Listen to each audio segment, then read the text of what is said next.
문제 12번에서 인사를 드리겠습니다. 털보쌤 방주환. 반갑습니다. 이 문제 12번의 기출 공식이다라고 한다면요. 일단은 1894년부터 한 96년 즈음까지 있었던 일들을 갖다가 여러분들이 순서대로 일단은 잘 정리를 해야만 한다라는 걸 먼저 던져드리고 싶습니다. 그렇다면 과연 어떤 것들을 우리가 마주하게 될지 그 첫 번째가 있다면 바로 동학농민운동일 텐데요.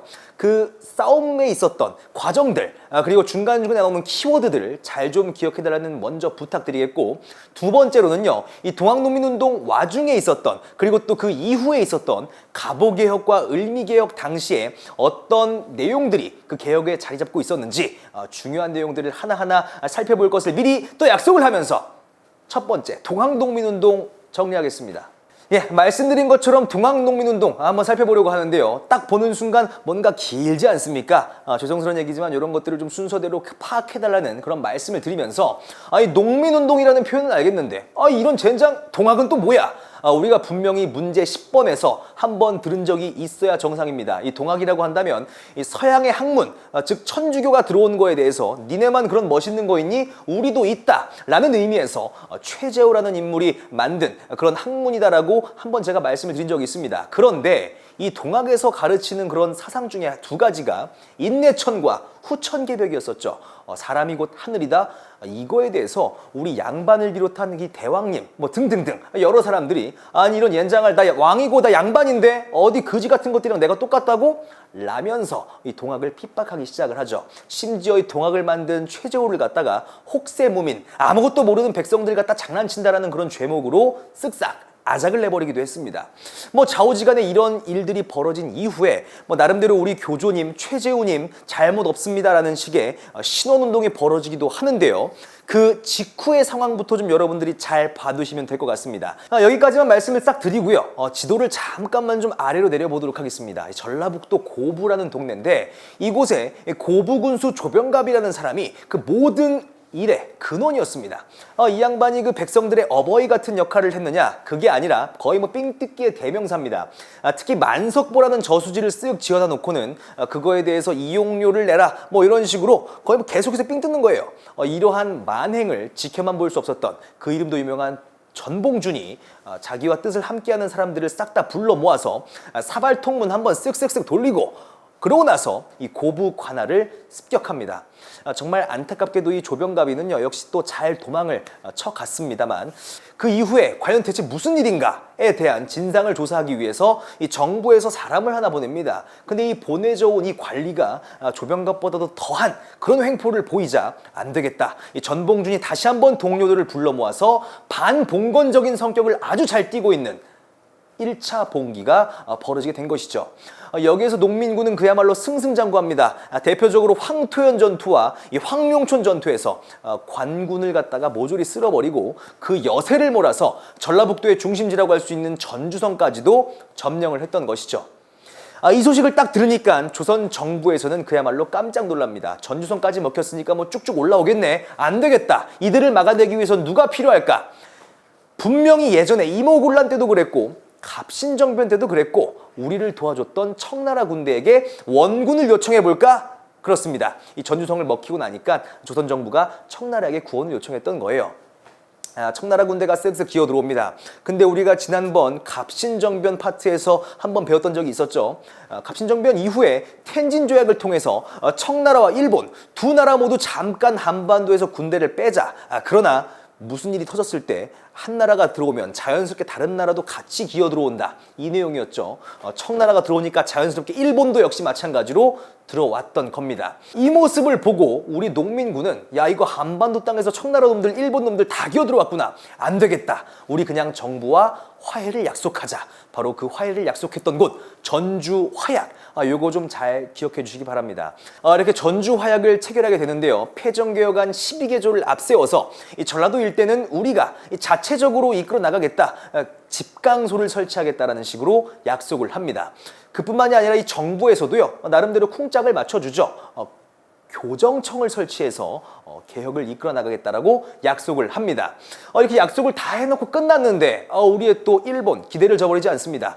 특기가 기습이거든요. 집으로 물러가야 하는데 경복궁을 점령해버리고 1차 가보개혁을 실시해 나갑니다. 물론 가보개혁에 대한 내용은 우리 잠시 후에 함께 살펴보도록 하겠고요. 이런 소식을 들은 농민군, 일본군이 점령을 했다라고 하니까 어떻게 하겠습니까? 그 일본군과 한판 붙기 위해서 올라와야겠죠. 다시 한번 2차 봉기, 이번에는 반외세적인 성격을 띠면서 한판 붙습니다. 그러나 안타깝게도 이 관군과 일본군 연합이 우리 농민군을 향해서 총을 쏴댔죠. 결국 이렇게 조선 정부 그리고 일본군 연합군에 의해서 이 우람을 금치 못하는 우금치 전투에서 우리가 대패를 당하고요. 당시 지도자였던 전봉준이 체포되면서 이 동학농민군대가 해산하게 되는 그런 안타까운 결말을 맞이하게 됩니다. 이렇게 동학농민운동을 뒤로 하고 가보개혁과 을미개혁에 대한 내용들을 좀 살펴보려고 하는데 그 연표가 쫙 있을 겁니다. 근데 보면은 1차 가보개혁, 2차 가보개혁 왜 이렇게 나눠놨지? 물음표가 분명히 뜰 거예요. 이 왜 나눠놨냐면 1차 가보개혁은 기본적으로 이 청나라가 일본과 한판 붙고 있던 그런 상황이었기 때문에 몰래 우리가 좀 주도적인 느낌으로다가 해나갔기 때문에 고래서 1차고요.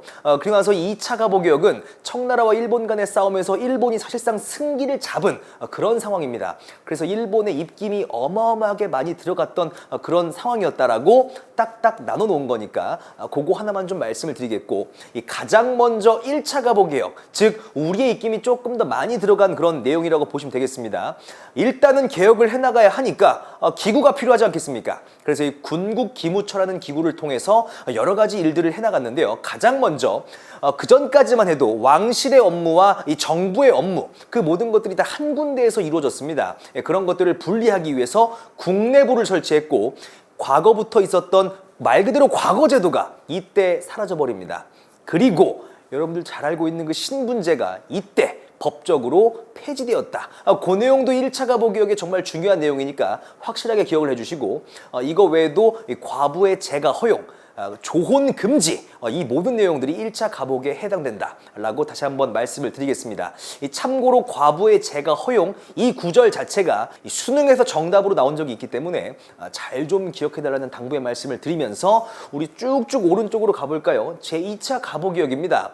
아까도 얘기했다시피 이때쯤 되면은 일본이 승기를 잡았던 그런 상황이기 때문에 약간 좀 일본의 입맛이 들어갔다라고 말씀드렸었죠. 바로 이 홍범 14조를 통해서 이 2차 가보개혁은 이러한 방향으로 나아갈 것이다라는 그런 기본 틀을 제시하고 교육 입국 조서를 발표하는데요. 열심히 가르치겠다 이거겠죠. 열심히 가르치려면 선생님이 필요하지 않겠습니까?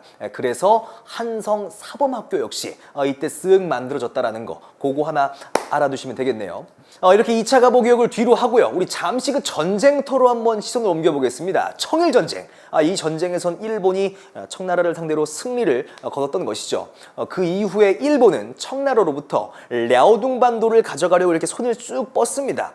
근데 이 랴오둥반도를 먹게 되는 순간 바로 이 러시아와 뭐 한판 붙어볼 거야 뭐야 이런 분위기가 형성이 되기 때문에 러시아가 프랑스와 독일을 끌어들이면서 유시간 표현 하나 쓸게요. 삼국 간섭을 통해서 이러한 일본의 야욕을 잠시 저지합니다. 이렇게 세 나라가 기어들어오니까 어쩔 수 없이 일본은 청나라에게 다시 랴오둥반도를 돌려주게 됩니다. 이렇게 일본이 러시아에게 한 방 먹고 이렇게 쪼는 모습을 바라본 당시 그 명성황후가 이런 생각을 했던 겁니다. 야, 이거 뭐야? 일본 놈들 평소에 이거 칼 들고 설치더니만 러시아한테 이거 금방 쪼는구만. 바로 우리 친러파로 한번 가볼까? 이런 선택을 했던 것이죠.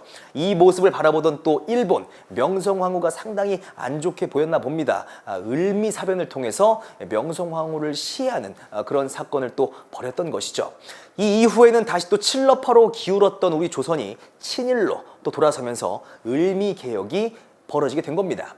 그 을미개혁의 내용들은 여러분들 앞서 공부했던 1차 가보개혁과 2차 가보개혁 잘 구별해서 기억해달라는 말씀을 드리겠습니다. 단발령, 머리카락 잘라라, 그리고 태양력을 도입하는 그런 모습으로서 점점 변화하게 된 것이죠. 참고로 이 을미년에는 이 을미사변과 을미개혁의 단발령에 반대했던 위정척사파의 후예들이 을미의병을 일으키던 그런 상황도 벌어졌습니다. 이렇게 자신의 아내가 궁궐 안에서 죽임을 당하는 모습을 봤으니까 이거 어떻겠습니까? 나도 똑같이 되지 않을까라는 그런 신변의 불안함을 느끼기도 했고요. 뿐만 아니라 당시 일본에게 빌붙는 그런 세력들을 견제하기 위해서 러시아 공사관으로 피신을 가게 된 것이죠. 이걸 우리가 아관파천이라고 부르는 겁니다. 지금까지 갑오개혁부터 시작해가지고 아관파천에 대한 내용들을 다 다뤄봤는데요. 각각의 개혁에 해당하는 내용들을 각각 잘 연결시켜서 공부해달라는 말씀을 드리고 이렇게 또 기출 핵심 키워드 정리하면서 끝내는 걸로 하겠습니다.